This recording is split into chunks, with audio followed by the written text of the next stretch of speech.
Hey everybody, this is Perch. I'm not going to say who. I suspect somebody else will do a video with this tweet and talk about it. A couple of you send me this tweet, and it's from a comic writer. Doesn't matter who really, but it's basically it sums up. Well, I'm jumping to the conclusion a little bit. People sent me this and asked, is this person, is this person mentally challenged? Is this person, being obnoxious? Like, what is this person? The answer is the person is trying to fit in. That's what's fundamentally going on here. But let me read this tweet to you, and why does this matter for comics? And what is it about?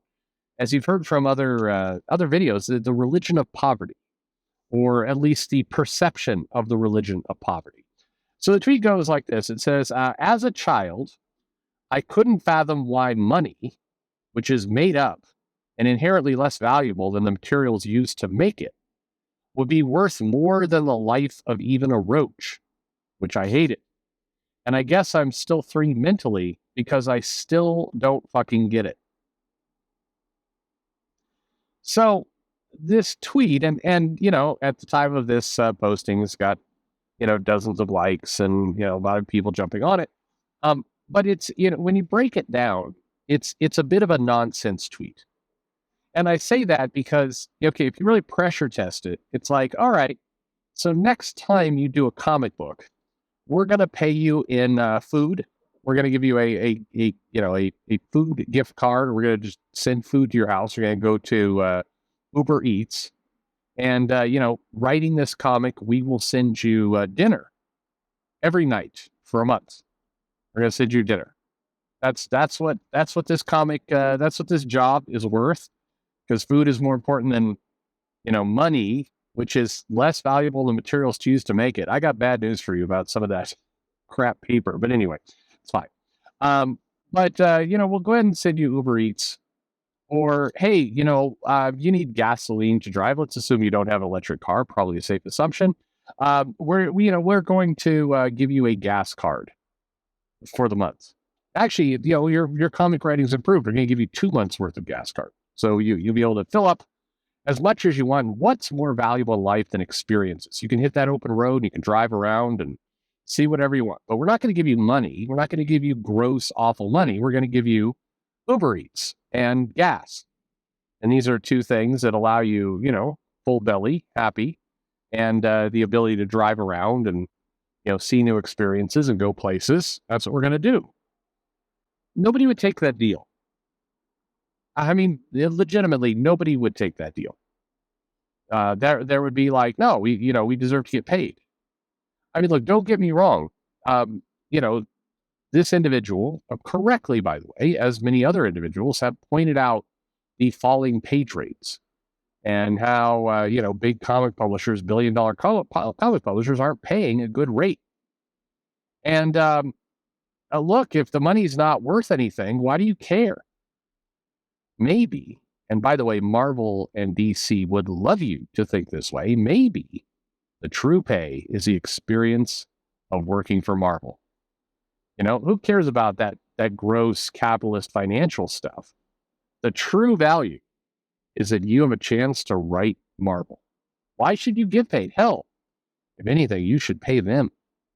That's what should happen. So again, a lot of you sent me this, and it's like, what the hell? What's up with this? And some of you used it to say, these are the kind of people, Perch, that you say should make more money. They don't even care about money. Well, again, it's phony. Of course this person cares about money. Of course this person wants to get paid. I mean, yeah, would I love to live in a utopian Star Trek-like system where I had access to a holodeck that I could just go in there and burn down Arby's? You thought I was going to go somewhere else, didn't you?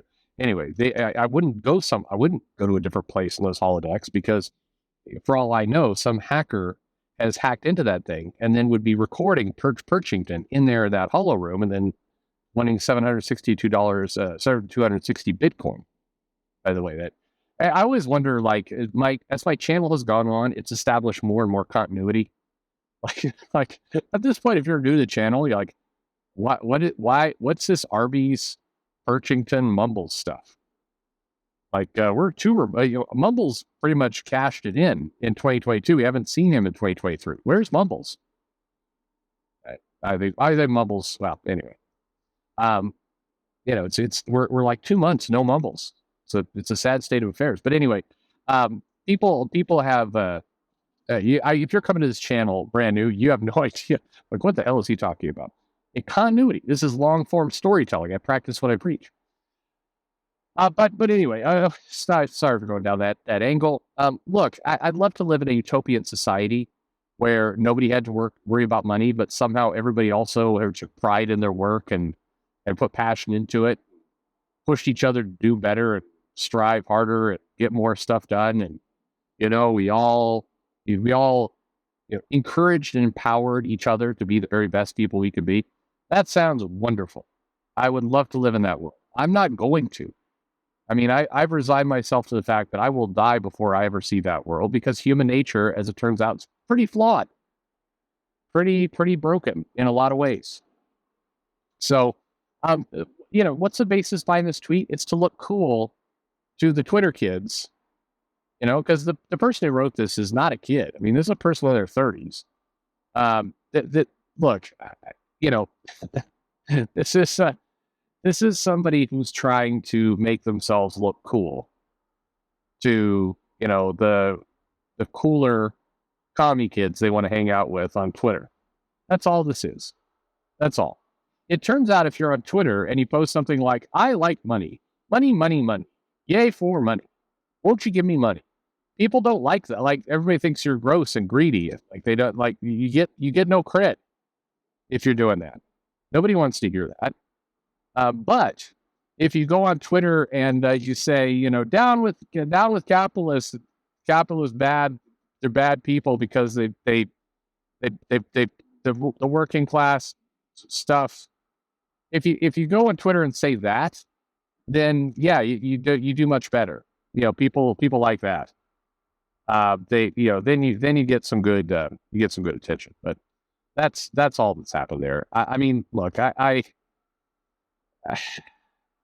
it's all performance. The answer is performance. It's stupid performance. Every now and then, I did the same thing with that Bishop comic. I'm like, that this thing doesn't matter. Like, but Perch, you said that apathy would kill the industry. It's like, yeah, I did. I'm apathetic about this. This thing is killing it. Yes, you put it all together, my friend. You put it all together. This is as somebody who is trying to fit in with a younger crowd as they veer toward middle age. This is a midlife crisis expressing itself in Twitter.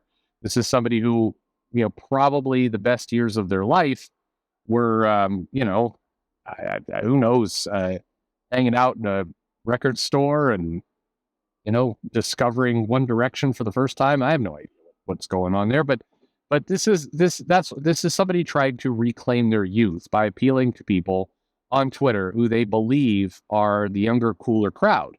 Now, the sad part is, the people who are really all about, like, for the proletariat, for the workers unite. The people who are doing that, most of them are older. This is a lot of people all going through their midlife crisis all together in some kind of shared experience. That's really what we're all seeing. Just that's what we've got. So I don't know. I wish. Why do people do this? I don't know. The funny part is, I think that this stuff, this religion of poverty, is a terrible look for comics, because you want your comics to look and appear successful. You want the people doing them to look cool. One of the things that comics did in the 80s, I think pretty successfully, is that they presented an illusion that the people who were working in comics were all pretty, like, they were friends and they were in the Marvel bullpen and they were hanging out and having a good time and they're all kind of cool. Like, they would like, we're poor. But it was fun and jokey. It wasn't like angry and bitter. And it was like Larry Hama, International Man of Mystery. That's how they would, there was a persona that they built up. Today's persona is, I can't afford a sandwich. Please, help me with my GoFundMe because I don't go to the dentist and my teeth fell out. Hey, I don't understand what money is. My mental ability is that of a 3-year-old. I mean, that's where we're at. That's that's where we're at. That's not a great place to be. I think so. Anyway, there you have it. Why do people do this? To fit in. To fit in with, quite frankly, a bunch of losers who are going through a midlife crisis.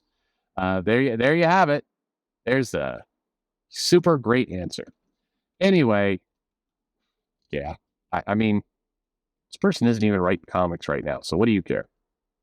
Yeah, I'm sure. I'm sure they'll be back writing comics. Thanks for listening.